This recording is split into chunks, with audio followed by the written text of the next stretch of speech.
SRR meeting ಮಾಡಿದ್ರಿ sir ಯಾವ ರೀತಿ? ಒಟ್ಟಾರೆಯಾಗಿ ಇವತ್ತಿನ ತನಕ ಏನು ಮ್ಯಾಪಿಂಗ್ ಮಾಡಿದ್ದಾರೆ ಅದ್ರೊಳಗೆ ಎಲ್ಲೆಲ್ಲಿ ಲೋಪ ಸಿಗಿದಾವ ಅನ್ನೋದನ್ನು ಅವ್ರ ಗಮನಕ್ಕೆ ತೊಗೊಂಡಿದ್ದೀವಿ. ಡುಪ್ಲಿಕೇಟ್ ವೋಟರ್ಸ್ ಎಂಟರ್ ಮಾಡುವಂಥದ್ದು, ಕೆಲವೊಂದು ಪೊಲಿಟಿಕಲ್ ಪ್ರೆಷರ್ ಒಳಗೆ ಬೇರೆ ಕ್ಷೇತ್ರದವ್ರನ್ನ ಶಿಫ್ಟ್ ಮಾಡುವಂಥದ್ದು ಏನು ಮಾಡಿದಾರೆ ಅವೆಲ್ಲ ನಮ್ಮ ಗಮನಕ್ಕೆ ಬಂದದ. ಅಂಥವೆಲ್ಲ ಐಡೆಂಟಿಫೈ ಮಾಡಿದ್ದೇವೆ. ಬರುವಂಥ ದಿವಸಕ್ಕೆ ಸರಿಪಡಿಸಿದ್ರೆ ಕ್ರಿಮಿನಲ್ ಕೇಸ್ ಹಾಕುವಂಥದ್ದು ಮಾಡ್ತೀವಿ.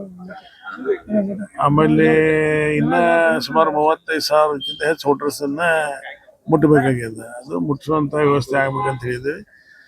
ಒಟ್ಟಾರೆಯಾಗಿ ಏನು ವೋಟರ್ ಲಿಸ್ಟ್ ಒಳಗೆ ಯಾರ ಹೆಸರು ಅದಾವ, ಅದು ಯಾವುದೇ ಪಕ್ಷದವ್ರು ಇರೋರು, ಯಾವುದೇ ಭಾಷೆದವ್ರು ಇರೋರು, ಯಾವುದೇ ಜಾತಿಯವರು, ಅವರೆಲ್ಲರೂ ಒಟ್ಟು SIR ಒಳಗೆ ಬರಬೇಕು. ಆ ರೀತಿ ಕೆಲಸ ಮಾಡ್ರಿ ಅಂತ.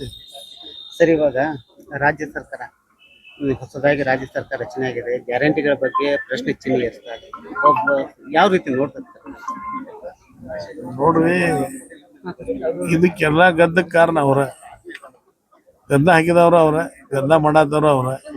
ಹೀಗಾಗಿ ಅವ್ರಿಗೆ ಇಲೆಕ್ಷನ್ಗೆ ಓಡ್ ತಗೊಂಡಿತ್ತು ಮಾಡಿದ್ರು.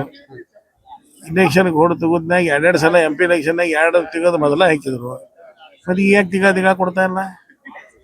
ಒಂದಕ್ಕೆ ಪ್ರಾಮಾಣಿಕವಾಗಿ ಅವ್ರಿಗೆ ಗ್ಯಾರಂಟಿ ಸ್ಕೀಮ್ ಇಂಪ್ಲಿಮೆಂಟ್ ಮಾಡಬೇಕಾಗಿತ್ತು. ತಿಂಗಳ ರೊಕ್ಕ ಕೊಡ್ತಿದ್ರು. ಈಗ ಒಮ್ಮೆ 4 ತಿಂಗಳ ತನಕ ಅವರೇ ಹೇಳ್ತಾರ 2,000ರಿಂದ ಅವರಿಗೆ ಜೀವನಕ್ಕೆ ಅನುಕೂಲ ಆಗ್ತೈತೆ ಅಂತ ಹೇಳಿ. 4 ತಿಂಗಳಿಗೆ ಒಮ್ಮೆ ಜೀವನ ಮಾಡ್ತಾರ ಮನುಷ್ಯನ? ದಿವಸ ಜೀವನ ಮಾಡ್ತಾರಲ್ಲ. ಒಂದು ದಿವಸ ಜೀವನ ಮಾಡ್ಬೇಕಾದ್ರೆ ತಿಂಗಳ ರೊಕ್ಕ ಕೊಡ್ಬೇಕು. ಅರ್ಥ ಇದು ಢೋಂಗಿ ಸರ್ಕಾರ ಐತಿ. ಸರ್, ಮುಂದೆ ಬರೋ ದಿನಗಳನ್ನಾಗ ಇದ್ರ ಬಗ್ಗೆ ಏನಾದ್ರೂ ತಾವು ಸ್ಟ್ಯಾಂಡ್ ತಗೊಳ್ಳೋದ್ರ ಬಿಜೆಪಿ ನಮ್ಮ ರಾಜ್ಯದ ನಾಯಕರ ಇದ್ರ ಬಗ್ಗೆ ಗಂಭೀರ ಅದಾರನ. ಅದ್ರ ನಮ್ದು ಇಷ್ಟ ಏನೈತಿ, ನೀವು ಚುನಾವಣೆಗೆ ಓಟ್ ತಗೋಕೆ ಏನು ಮಾಡಿದಿರಿ ಅದು ಪ್ರಾಮಾಣಿಕತೆ ಇಲ್ಲ ನಿಮ್ಮಲ್ಲಿ. ಹಿಂಗಾಗಿ ನೀವು 4 ತಿಂಗಳಿಗೆ 6 ತಿಂಗಳಿಗೆ ಮಾಡತ್ರಿ. ಈಗ ಮತ್ತೆ ಅದನ್ನ ಕಟ್ ಮಾಡ್ತೀವಿ ಅನ್ನತ್ತೀರಿ. ಯಾಕಪ್ಪ 2 ದಿವಸ ಮತ್ತೆ ಯಾಕೆ ಅವ್ರಿಗೆ ಕೊಟ್ರಿ?